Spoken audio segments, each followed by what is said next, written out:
guys. You may have noticed from my tweets recently that I haven't exactly been cheerful, and you may have also noticed that I haven't been on Skype in I don't know, a week, over a week.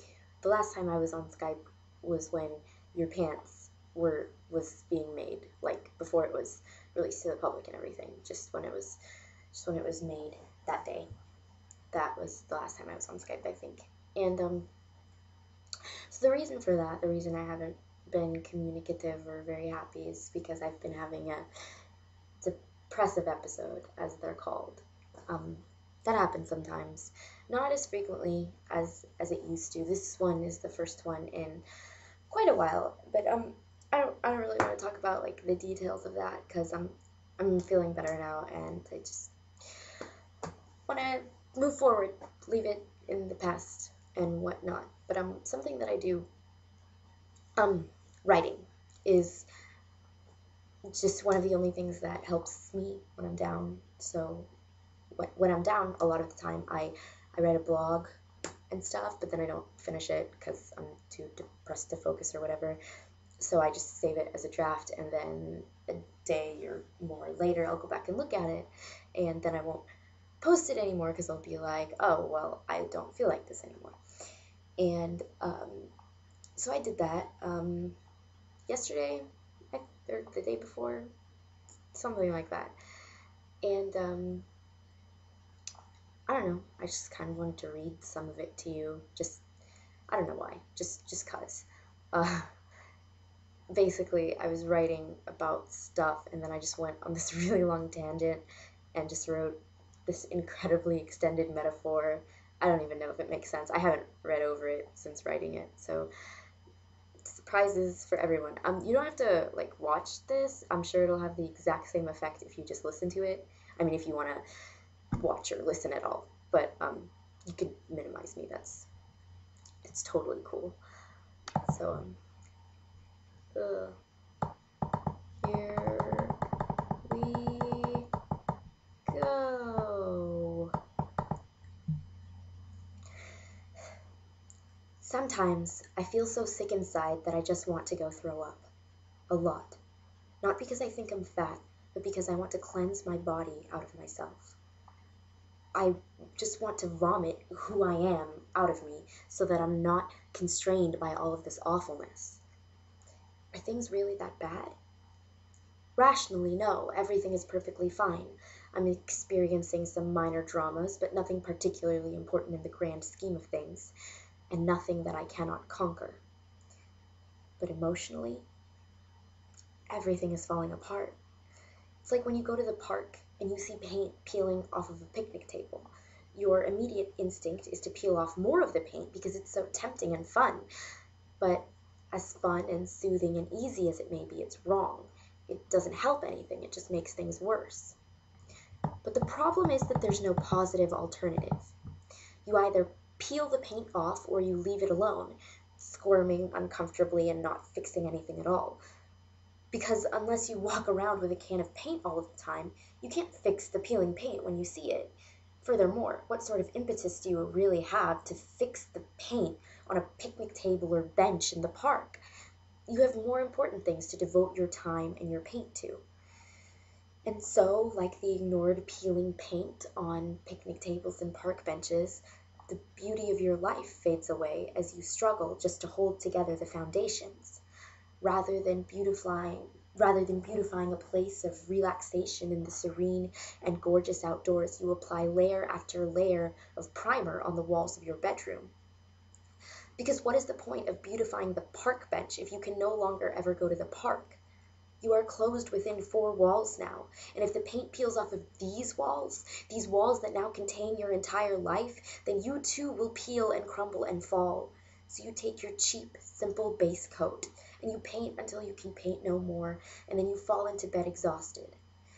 And people become upset with you, almost as upset as you are with yourself, because you seem to have lapsed into a state where you do nothing but alternate between mental inactivity and sleep. But they don't understand. They don't understand that they're asking you to leave the four walls that keep a roof of some semblance of sanity over your head to frolic in the park and fix the peeling paint on a bench. They don't understand that you have more important things to do. They don't understand that if you don't keep painting those four walls, then you'll end up in the park ripping paint off of the benches. Because if you can't keep it together enough to hide in your bedroom, then you'll have no choice but to expose yourself completely. But in the process of exposing yourself, you will also ruin yourself. And even if, after ripping all of the paint off the picnic tables and the benches, you repaint them completely, you cannot paint over the scars. They will fade eventually, but you will always remember. You will always remember that you lost it. You couldn't fix your walls, and so you ruined your bench. And things may be better now, but there was a time when they were so horribly awful that no one in the world could comprehend your pain. And you don't want to go back there, back to that place where all of the park benches have peeling paint and you cannot fix it because you're stuck in your room attempting to salvage your very stability, attempting to salvage your existence with the limited amount of paint that you have. And sometimes those scars are trophies. They remind you of what you conquered. And sometimes you only think that they are trophies until all of a sudden you're back in that awful place where you never thought that you'd have to return, and you only have enough paint to maintain a facade of social acceptability, just like before. And so you're stuck. You're stuck, and there's no way out, and there's no way to win. Once you're there, it's already too late for this not to affect your life. No matter how much paint you have later, there will always be all of this paint that you lost, that you used up, that you wasted. Except you didn't waste it. You didn't waste it at all. You did what you had to do to survive, but is anyone else going to see that? Is anyone else going to understand that? Is anyone else going to care? Not the people who you need to care. Not the people who determine your future. Those people who look at pieces of paper and decide who you are. And thinking about things like that is so disheartening that sometimes you stop painting altogether because there's no point. And so you put down your brush or your roller and you lie in bed until someone opens the door and comes in and asks why everything is such a mess and implies that you would be a lot happier and a lot better off if you would just spend your time painting those damn park benches. Because that's all people see. They go into your room and they look, but they still do not see. Because they cannot comprehend from their cursory glances what it is that they're looking at.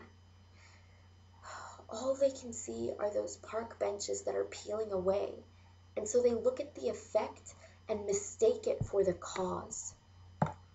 And because you are defeated, because you do not know what to do, you lug your paint cans all the way to the park, slap some paint on a bench, and then trek back to your room exhausted. And once you are there, and you see the shabby, drab walls, you finally lose it. You break down, because you have worked so hard and expended all of your energy and paint, yet here, at your very core, you are crumbling. And the next thing that happens is one of two things. Either you get help or you die.